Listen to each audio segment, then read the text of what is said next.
Kalian pernah kepikiran untuk nyusul teman-teman lain yang sudah lebih dulu ke luar negeri bekerja dan menghasilkan uang yang banyak di sana? Apalagi saat ini di Indonesia rasanya susah banget nyari kerjaan. Lapangan kerja terbatas, pengangguran makin banyak, dan masih segar di ingatan kita beberapa waktu yang lalu. Media sosial kita dihebohkan dengan tagar kabur aja dulu. Kalimat ini seperti ingin menjelaskan kondisi perekonomian kita saat ini yang sedang lesu. Ia membuat sebagian orang, terutama generasi muda, mencoba menyelamatkan diri dengan memilih alternatif lain, yaitu merantau ke luar negeri. Tapi, apakah ini pilihan terbaik untuk mengatasi masalah ini? Apakah merantau ke luar negeri, ke tanah orang, dan bekerja di sana adalah keputusan yang tepat?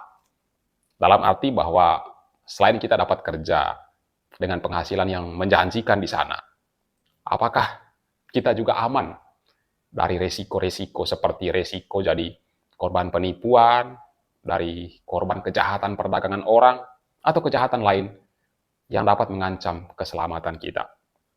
Belum lagi budaya di negara tujuan yang tentu saja berbeda dengan budaya kita, yang mau tidak mau mengharuskan kita untuk menyesuaikan diri dengan budaya masyarakat setempat.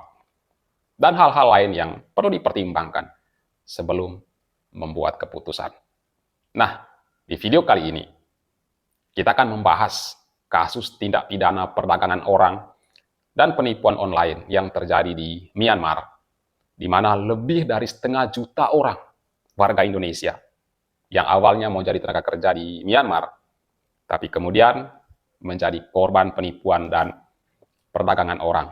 Nah, para korban ini ke sana dengan maksud ingin memperbaiki nasib.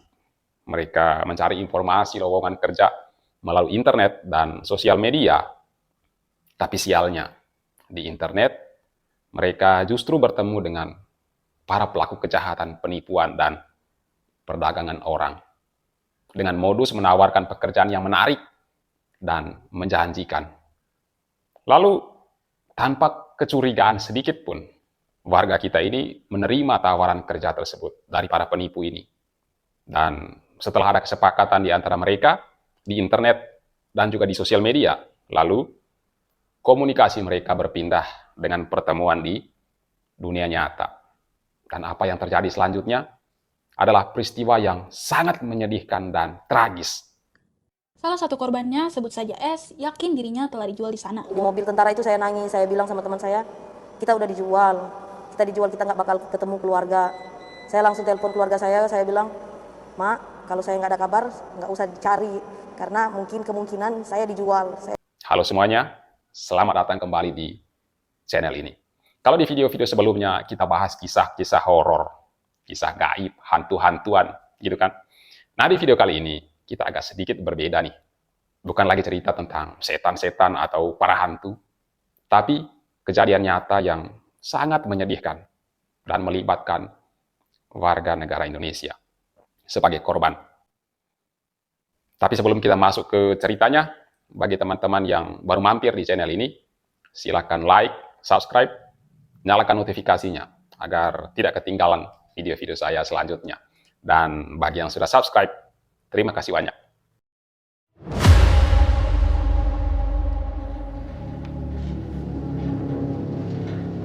Kasus ini awalnya ketika warga Indonesia yang mencari lowongan kerja ke luar negeri melalui situs web dan sosial media. Dalam proses cari kerja di internet itu, mereka bertemu dan berkenalan dengan para pelaku kejahatan dari Myanmar. Awalnya mereka mengira bahwa lowongan yang di internet itu emang benaran lowongan kerja. Karena di situ ditampilkan jenis pekerjaannya apa dan jumlah gaji yang akan mereka terima. Sangat menggiurkan. Kerja di hotel dengan gaji yang sangat fantastis, sangat menggiurkan. Tapi ternyata itu adalah modus yang dilakukan oleh para pelaku. Setelah terjadi kesepakatan di antara mereka di internet dan sosial media, kedua belah pihak lalu membuat janji bertemu. Akhirnya, berangkatlah tenaga kerja kita dari Indonesia lewat Malaysia, lalu ke Thailand, dan kemudian menyeberang ke Myanmar. Setelah sampai di Myanmar, mimpi buruk itu pun mulai terjadi. Alih-alih bekerja di hotel atau di perusahaan, para tenaga kerja kita ini ternyata ditempatkan di sebuah kompleks yang merupakan markas dari para penjahat, para penipu online ini. Di mana di markas ini dikelola oleh sindikat dari Vietnam. Dan di dekat markas itu juga ada markas tentara yang sewaktu-waktu dipanggil oleh para sindikat ini untuk mengintimidasi para korban. Gila benar. Tapi sampai di sini kita patut bertanya, apakah para penipu ini yang terlalu cerdas dalam menjerat korbannya, atau korbannya yang terlalu mudah untuk dijebak oleh aksi penipuan semacam ini? Apalagi bukan hanya terjadi pada 1 atau 2 orang, atau hanya sekali, 2 kali terjadi. Kasus semacam ini sudah pernah terjadi sebelumnya. Tapi masih juga ada yang terjebak dengan kejadian yang serupa. Bahkan menurut data dari Direktorat Perlindungan Warga Negara Indonesia dan Badan Hukum Indonesia di bawah Direktorat Jenderal Protokol dan Konsuler Kemlu mencatat angka kasus tindak pidana perdagangan orang yang cukup tinggi, mencapai 2.199 kasus penipuan online yang menimpa warga negara Indonesia antara tahun 2020 hingga 2023. Benar-benar nggak habis pikir, kok bisa masyarakat kita selalu menjadi korban penipuan semacam ini berkali-kali. Setelah para korban ini ditahan, mereka diberi tugas oleh para sindikat ini untuk mengumpulkan nomor-nomor telepon dari calon korban berikutnya. Caranya dengan menggunakan aplikasi kencan online untuk berkenalan dengan calon korban. Setelah berkenalan dan bujuk rayu, data dari calon-calon korban yang sudah dikumpulkan ini lalu dikirim ke bos para sindikat ini. Dan di sana ada tim berikutnya lagi yang menggarap para calon korban tersebut secara daring, secara online. Para korban yang sudah disekap ini diberi target untuk mengumpulkan informasi kontak dari calon korban berikutnya. Dan kalau gagal mencapai target setoran nomor kontak ini, maka mereka tidak diberi makan atau disiksa secara fisik, dipukuli, disetrumin listrik, disuruh lari keliling lapangan, bahkan diancam akan diambil organ tubuhnya. Para korban ini benar-benar dieksploitasi dan dijebak dengan cara yang sangat licik. Mereka yang sudah jadi korban ini diberi tugas untuk menipu calon korban berikutnya. Begitu calon korban ini sudah terjebak, diberi tugas lagi untuk mencari korban lainnya. Begitu terus. Nah, tujuan akhir dari aksi ini adalah meminta tebusan dari keluarga korban. Dan yang terburuk adalah kejahatan orang dan jual beli tubuh. Ini benar-benar mengerikan. Kalau mata rantai dari aksi kejahatan ini tidak segera diputuskan, maka gak kebayang berapa banyak orang yang menjadi korban berikutnya. Dari bukti-bukti dokumentasi digital berupa rekaman video, tangkapan layar komunikasi, dan foto dari lokasi markas sindikat ini menunjukkan bahwa paspor para korban diambil oleh para penjahat itu dan mereka dilarang berkomunikasi bahkan dengan keluarga korban sendiri. Sehingga para korban ini benar-benar terputus hubungan dengan pihak luar. Selain itu, lingkungan tempat korban ini ditahan diawasi secara ketat oleh para pelaku. Para korban sama sekali tidak punya pilihan lain selain mengikuti apa yang menjadi keinginan dari para penjahat ini. Ini benar-benar miris. Para WNI yang menjadi korban ini berusaha menyelamatkan diri dari kondisi ekonomi dalam negeri yang lagi terpuruk. Tapi mereka keluar malah terjebak dalam situasi yang tidak menguntungkan. Tapi ya, inilah harga dari sebuah pilihan. Apapun bisa terjadi di negeri orang. Kedengarannya emang enak, kerja di luar negeri, gaji yang gede, dan iming-iming lain yang menggiurkan. Tapi kita sering lupa bahwa di balik semua itu ada risiko yang mungkin kita tidak duga dari awal. Lebih parah lagi kalau kita pergi secara ilegal.